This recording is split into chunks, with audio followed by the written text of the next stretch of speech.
Hello and welcome to the fight capital of the world, Las Vegas. So it's only right for the best interviews and most insight of the sweet science. You come right here to review Journal Ringside, baby. Your hosts, Gilberto Manzano and Brian Salmon. Today we have a special guest, but I'm not going to introduce him yet. Let's have Mr. 50-0, TBE, do it. What's up? It's the one and only your man Floyd Money Mayweather, Ontario, September 30th. The one and only Canada's best fighter, Cody. Support him September 30th in Ontario. And I'll be there, Floyd Money Mayweather. You gotta love that video. Welcome, Cody, the Cripler. Yes. Thank you. I appreciate you guys having me on today. Yeah, thanks for coming on. Of course, he's 12-0, 6 KOs. He's fighting Richard Holmes in Peterborough, Ontario, September 30th. Of course, you're Canadian. It's a homecoming for you. That's your hometown. First and foremost, man, how sweet is that to be going home to fight? It's pretty exciting. You know, not many fighters get to fight in front of their hometown, let alone fight for a title or defend a title, which I'm doing. I was lucky enough May 13th to fight for my first title in my hometown. And, you know, we secured the victory. We had a 10-round all-out war, and the fans loved it. You know, there was 4,000 people in the arena that night, all screaming one name. What were they screaming? Cody Crowley. Oh, okay, there you go. So to get to relive that again, it's pretty breathtaking. And for you also to be doing it under your own promotion, Triple C, I love it. I like how you came up with a name with it. Yeah, it's a pretty surreal feeling, you know. For once in my career, I have full say of what goes on, you know. I fight who I want to fight. I fight when I want to fight, and I do things all under my own terms, you know. I don't have to go and take a fight for pennies just because, you know, one of my managers or someone is pushing the fight on me. I can sit back, analyze the situation, and figure out what I'm going to do, make a plan, and go from there. Gotcha.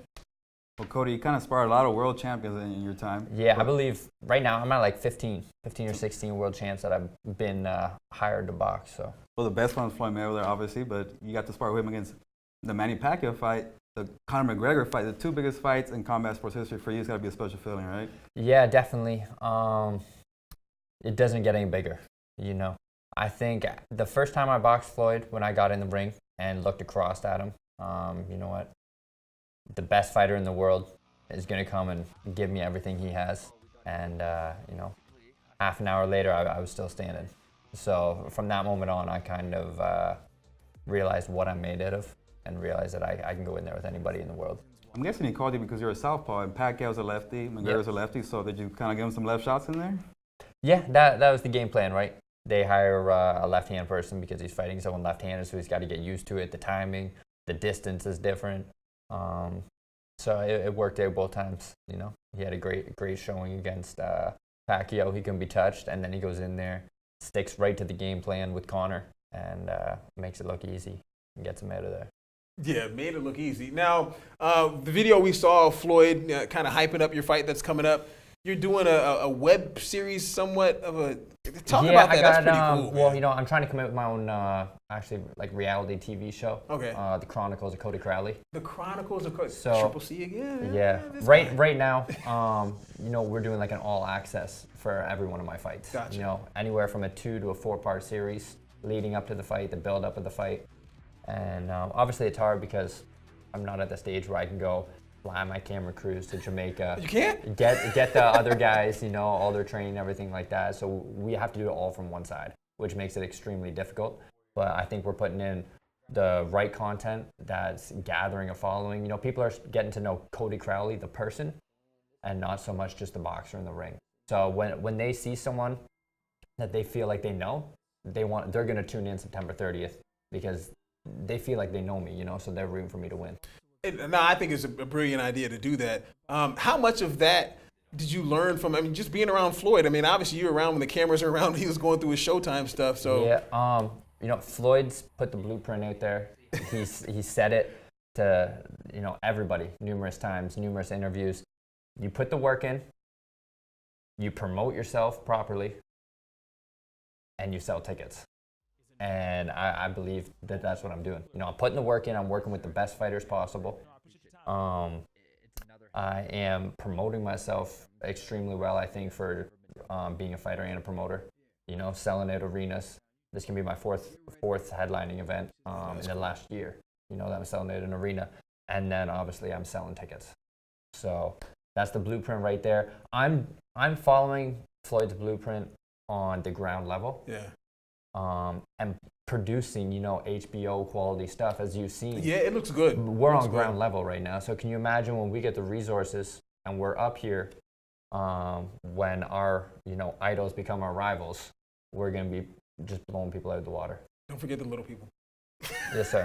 Well, Cody, I guess you're 24 years old, right? Yeah. So welterweight, I think Yep. back and forth. Yeah, between- 147, 154, depending on the weigh-ins. What's kind of, I guess, your goal in a year for you? You want to be a contender, you know, go for a world title shot. It's pretty deep in the welterweight division for you. It was kind of, you know, your future, your goals for 2017 or even 2018. Yeah, I'd have to reach in to 2018. You know, when I first moved to Vegas, I came here with a 5-year game plan. Of course, I picked up, me and my girlfriend, we left everything back home in Canada. You know, we saved up some money and moved here with a dream, which 9 times out of 10 doesn't work out. But luckily, we're 3 years in now. And we came here with a 5-year plan. Within 5 years, I was going to turn pro, collect about anywhere from 15 to 20 fights, and win a world title. We're 3 years in. I've turned pro. You know, I was signed with the biggest promotion company, and then I left them. Now created my own company. I'm 12-0 now. I have my first international title. And you know, within the next 2 years, there's no reason why I can't go for a world title. So I think I'm right on plan. You know, maybe not the end of 2018, but by the end of 2019, before my 26th birthday, I plan on holding the world title over my head. I like that. Big dreams. Make it happen. Yeah, they've all been big dreams. You know, I come from a town of, you know, baling hay and picking corn. You know, there's about like 50, 80,000 people in their super small town. Dang. Wow. So all I was told growing up was go to school. As soon as you finish school, go to school again for 4 more years, No. just so you can finish and go to a job and work 9 to 5, and then blow your paycheck all weekend on drinking and partying. So I left that whole way of how I'm supposed to grow up in order to chase a dream. So you know, I'm not stopping until I get there. I can see it. You hooked up with Ibn when you came down to Las Vegas, obviously. Yeah, Your I head just trainer? kind of landed on his doorstep, really. You know, a guy who was helping me out in the management department. He had a list of trainers for me, and the first one that he dropped me off at was Ibn. And right away, I just felt real good chemistry. Like literally on his doorstep. Yeah, well, the gym doorstep, right? Yeah. But I felt a real good, strong energy there and a good chemistry. And since then, you know, I went from him actually not even wanting to train me. He'll admit this. He said I was garbage. He said he told one of my old management partners. He said, if you have money invested in this kid, leave now. He's not going to make it far. He's not going to do anything. I don't want to train him. But then my management said, you know, can you please do a favor? And they've been like, all right, well, pay me up front, because I don't think he's going to make it anywhere. Oh, So, wow. He's a good negotiator. yeah. And now it turns out that, you know, I'm Ibn's prize fighter right now. Yeah, you're the main dude. Mm-hmm. All right, that's pretty cool. Lastly, this shirt you got right here. You got Yeah. Mayweather McGregor. What were your thoughts on the fight? Obviously, like Gilbert said, I mean, you sparred with him for the fight. I saw it probably the way that you saw it, I'm assuming. Yeah. I couldn't help but laugh when I first seen Conor come out. The style, the stance, everything like that. It was so WWE type of look to it, you know, coming from a boxing perspective.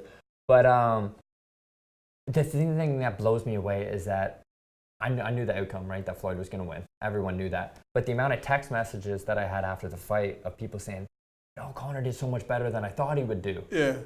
They don't understand that Floyd went ahead. First of all, the dude's 30 pounds heavier than him.